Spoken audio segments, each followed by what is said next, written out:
नमस्कार.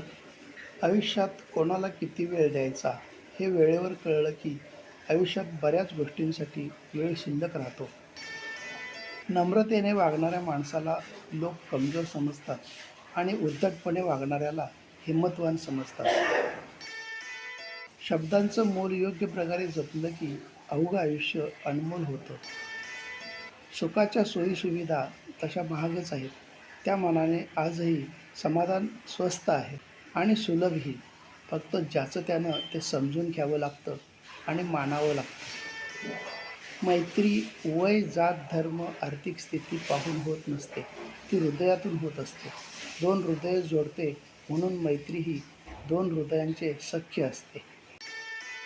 आपली आत्मविश्वासाची ढाल मजबूत असेल तर इतर विरोधकांच्या उलाढाली निष्फळ ठरतात. कलेतून मिळालेला आनंद हा इतर सर्व आनंदापेक्षा सर्वश्रेष्ठ असतो. म्हणूनच कलेचे उपासक सर्व काळ अत्यानंद उपभोगत असतात. जिंदगी उसी को आजमाती है जो हर मोड़ पर चलना जानता है. कुछ पाकर तो हर कोई मुस्कुराता है. जिंदगी शायद उनकी ही होती है जो बहुत कुछ खोकर भी मुस्कुराना जानता है.